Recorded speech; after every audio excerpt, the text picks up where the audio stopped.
The Aboriginal and Torres Strait Islander peoples have a dense history in Australia, as they have occupied this country for at least 60,000 years. For most of that period, they remained untouched by the outside world due to the isolation provided by Australia's geographic location, as well as the vast desert land of the outback. It wasn't until around 600 years ago that a few Aboriginal groups began to make contact with outsiders, and then not until the latter half of the 18th century that British colonizers began to move in.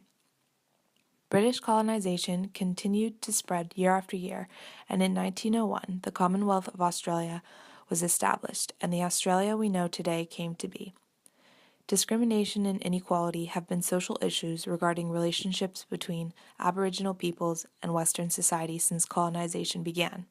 Yet steps towards reconciliation continue to be made, and in appreciation for Aboriginal people, their sacred lands, and traditional culture has increased over time.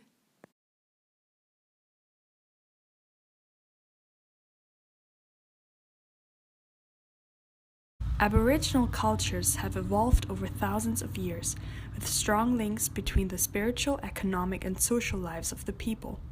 This heritage has been kept alive from one generation to the next by the passing of knowledge through rituals, arts, cultural material, and language.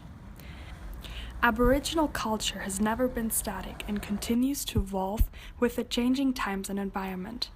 New technologies and mediums are now used to tell Aboriginal stories. Through cultural tourism, visitors can now experience Australia from an Aboriginal perspective. You can learn about ancestral beings at particular natural landmarks, look at rock art that is thousands of years old, taste traditional foods, or attend an Aboriginal festival or performance.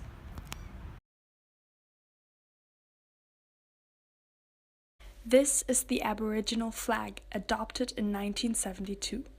The red symbolizes the red earth used by Aboriginal people in ceremonies. The yellow symbolizes the sun, and the black symbolizes the Aboriginal people.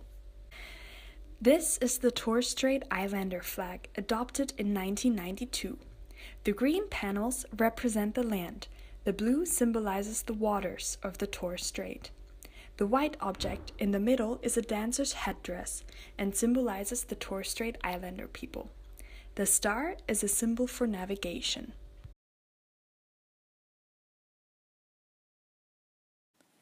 Native Aboriginal language dates back as far as the people do, yet still, many of the words are used in today's modern Australian English, as names of many cities and towns come from Aboriginal language groups, as well as the names of some of Australia's most iconic animals, like the koala, kangaroo, kookaburra, wallaby, and dingo.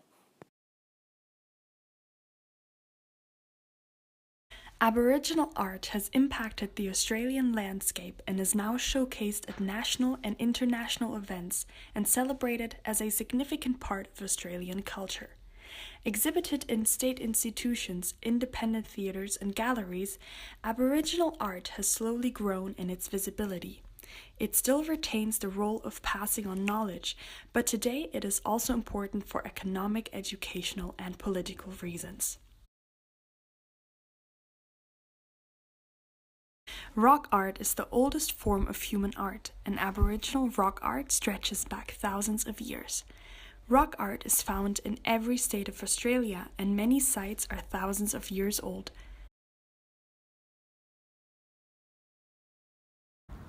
The Redfern Community Centre is located in a former factory on the so-called block in Redfern. As many Aboriginal families were forced to move to different areas, the community centre is a gathering place for former community members for social and cultural activities. It includes an elders' lounge where the elders of the community can hold meetings.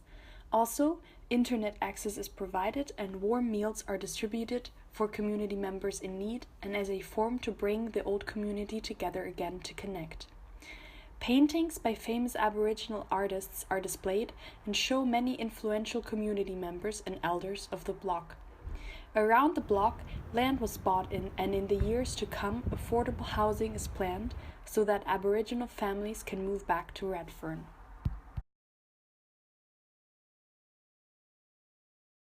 The Aboriginal people's understanding of land and water is the living cultural knowledge that is passed down from generation to generation.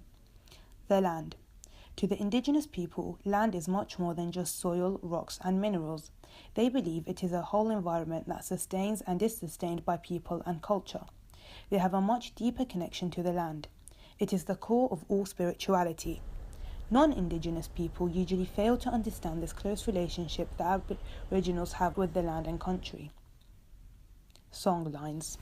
Songlines or dreaming tracks is another concept which identifies the Aboriginal people.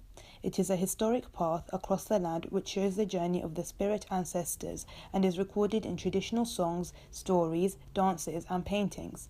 By singing the songs in the appropriate sequence, Indigenous people could navigate vast distances, often travelling through the deserts of Australian interior. A songline can span the lands of several different language groups, although languages are not a barrier because the melodic contour of the song describes the nature of the land over which the song passes. The rhythm is what is crucial to understanding the song. Listening to the song of the land is the same as walking on this songline and observing the land. Dreaming stories. Dreaming stories is another method of communicating knowledge from generation to generation. Stories cover many themes and topics. There are stories about creation of sacred places, landforms, people, animals, and plants. In most stories of the dreaming, the ancestor spirits came to the earth in human form, and as they moved through the land, they created the animals, plants, rocks, and other forms of the land that we know today. They also created the relationships between groups and individuals to the land, the animals, and other people. In most recent times, there are stories telling of the arrival of the first Europeans on ships. At the Royal Botanical Gardens, there is a 52-metre storyline presenting the Indigenous perspective on the history from the Cadigal dreaming to the present day. It mentions important events like the capture of the Aboriginal people, citizenship for Australia's Indigenous people, the Mabo case, the Sorry Day, or Harbour Bridge Walk in 2000, the year when the display opened. The plants here are arranged in such a way as to reflect how the original landscape would have been. Rainforest species along the creek, woodland species in the open space. Small Signs explains the Indigenous usage of these plants and gives the Aboriginal name if known. Tribal law. Aboriginal tribal law is often seen as harsh and brutal, but it ensured order and discipline. Payback is the most known form of customary law. Payback has survived until today and is still practiced, which leads to conflicts between white law and tribal law. Totemic system. A totem is a natural object, plant or animal that is inherited by members of a clan or family as their spiritual emblem.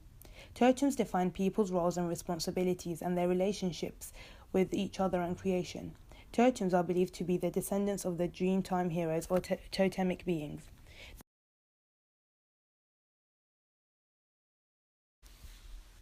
Despite the absence of fences or visible borders, Indigenous people had clear boundaries separating their country from that of other groups before European settlement.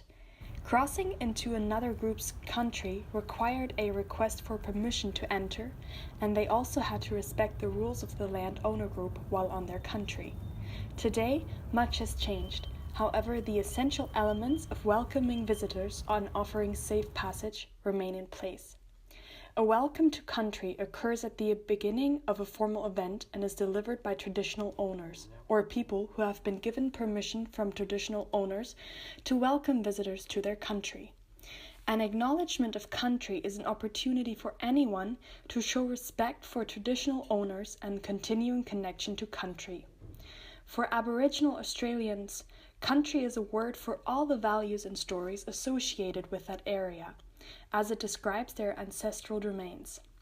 While they may no longer be the title holders of the land, they are still connected to the country of their ancestors, and most consider themselves the custodians or caretakers of their land. There are no set protocols for an acknowledgement of country, though often a statement may take the following form.